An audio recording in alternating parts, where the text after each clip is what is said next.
ফজর নামাজের শেষে সূরা ফাতিহা এইভাবে 5 বার পড়ুন। 3 মিনিটে টাকা আসবে আপনাদের কাছে অবশ্যই ইনশাআল্লাহ। আপনারা শুধুমাত্র ফজর নামাজের শেষে সূরা ফাতিহা এইভাবে 5 বার পড়বেন, তাহলেই হবে। তারপর শুধুমাত্র আপনারা 3 মিনিট অপেক্ষা করবেন। 3 মিনিটের মধ্যে আল্লাহ নিজে আপনাদের টাকার জন্য সাহায্য করবেন। আপনারা অবশ্যই 3 মিনিটে টাকা পাবেন। তো এই আমলটি আপনারা কিভাবে করবেন? ফজরের নামাজের শেষে সূরা ফাতিহা কিভাবে পড়লে টাকা পাবেন 3 মিনিটে, সেটাই এখন আপনাদেরকে এই ভিডিওর মাধ্যমে জানিয়ে দেব। তাই আপনারা এই ভিডিওটি শেষ পর্যন্ত দেখবেন এবং এই ভিডিওর একটি সেকেন্ডও মিস করবেন না। তাই আপনারা মনোযোগ দিয়ে সম্পূর্ণ ভিডিওটি দেখুন। এই আমলটি করার জন্য কিন্তু আপনাদের বেশি কিছু করতে হবে না। বন্ধুরা, ভিডিওটি শুরু করার আগে আসুন একটু প্রার্থনা করি। হে আল্লাহ, আমাদের হালাল ধন সম্পদ দান করুন। যারা হালাল ধন সম্পদ পেতে চান তারা সকলেই কমেন্টে লিখুন আমিন এবং ভিডিওটিতে একটি লাইক দিয়ে দিন। ও যারা চ্যানেলটিকে সাবস্ক্রাইব করেননি তারা চ্যানেলটিকে সাবস্ক্রাইব করুন। এই ভিডিওর লাইক টার্গেট 10,000, তাই এখনই ভিডিওটিকে লাইক দিয়ে দিন। তো চলুন শুরু করি। এই আমলটি করতে কিন্তু বেশি সময় লাগবে না, মাত্র কয়েক মিনিট লাগবে। এই আমলটি অল্প সময়ের একটি আমল, তাই আপনারা এই আমলটি অবশ্যই করবেন। আপনারা তো জানেনই সূরা ফাতিহা আপনাদের শুধুমাত্র 5 বার তা পাঠ করতে হবে। কিভাবে আপনারা 5 বার পাঠ করবেন সেটা তো আপনারা জানেন না। তো এর নিয়ম রয়েছে এবং সেইভাবে আপনাদেরকে সূরা ফাতিহা 5 বার পাঠ করতে হবে। এবং সূরা ফাতিহা পড়ার আগে এবং পরে ছোট দোয়া রয়েছে, এই দোয়াগুলো পড়তে হবে। তো আপনাদেরকে এখন এক এক করে যে আমলটির শুরু থেকে শেষ পর্যন্ত নিয়মগুলো রয়েছে তা একদম সহজভাবে বুঝিয়ে দিচ্ছি। যেহেতু আপনারা এই আমলটি করবেন, তাই এই আমলটি সম্পর্কে আপনাদের কিছু গুরুত্বপূর্ণ বিষয় জানা জরুরি। কারণ আপনাদের অবশ্যই জানা জরুরি গুরুত্বপূর্ণ বিষয়গুলো হচ্ছে আপনারা যে আমলটি করবেন এই আমলটি যদিও সহজ একটি আমল, কিন্তু এই আমলটির যে সূরাটি রয়েছে সে সূরাটি কোনো সাধারণ সূরা নয়। কারণ এই আমলটির সূরার নাম হচ্ছে সূরা ফাতিহা। সূরা ফাতিহা এই সূরাটি তো আপনারা সকলেই জানেন। এই সূরাটি হচ্ছে পবিত্র কোরআনের একটি পবিত্র সূরা। তো এই সূরাটি হচ্ছে পবিত্র আল কোরআনের খুবই একটি জনপ্রিয় সূরা। যদিও সূরা ফাতিহা একটি সহজ, কিন্তু সূরাটি হচ্ছে পবিত্র আল কোরআনের 1 নম্বর সূরা, অর্থাৎ প্রথম সূরা। তো সূরা ফাতিহার ভেতরে অনেক বেশি ফজিলত রয়েছে যা আপনারা এই আমলটি করার পরই বুঝতে পারবেন। আপনারা ততক্ষণ পর্যন্ত বুঝতে পারবেন না এই আমলটির রেজাল্ট যতক্ষণ পর্যন্ত না এই আমলটি করবেন। আপনারা আমলটি অবশ্যই করবেন। এই আমলটি করার জন্য আপনাকে কি কি করতে হবে? এই আমলটি করার জন্য আপনাদের অবশ্যই সূরা ফাতিহাটি মুখস্থ করতে হবে। কারণ এই সূরা ফাতিহা যদি মুখস্থ না থাকে তাহলে এই আমলটি করে কোনো লাভই হবে না।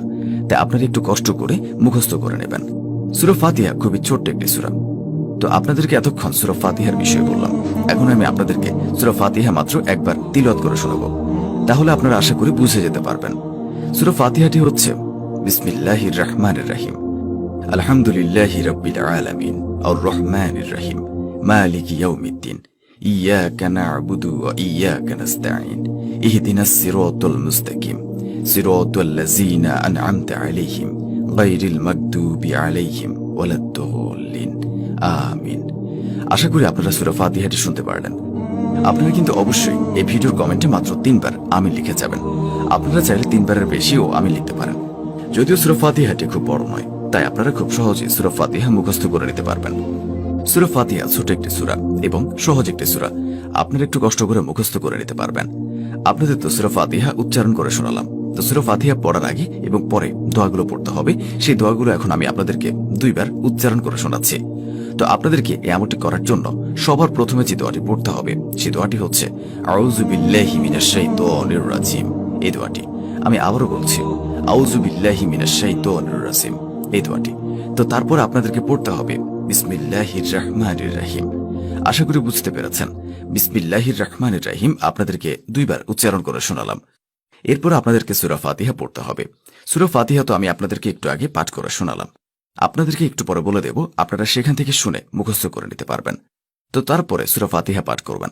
সূরা ফাতিহা পড়ার পরে আপনাদের খুবই গুরুত্বপূর্ণ এবং শক্তিশালী দোয়া পাঠ করতে হবে। সেই দোয়াটি হচ্ছে এই আমলের মেইন দোয়া। সেই দোয়াটি আপনারা কিভাবে পড়বেন, সেই দোয়াটি কিভাবে পড়তে হবে তা আপনাদেরকে জানিয়ে দিচ্ছি। তার আগে সেই শক্তিশালী দোয়াটি মাত্র 2 বার উচ্চারণ করে শোনাচ্ছি। দোয়াটি হচ্ছে সুবহানাল্লাহ। আমি আবারও বলছি সুবহানাল্লাহ। এটি হচ্ছে সেই শক্তিশালী দোয়া।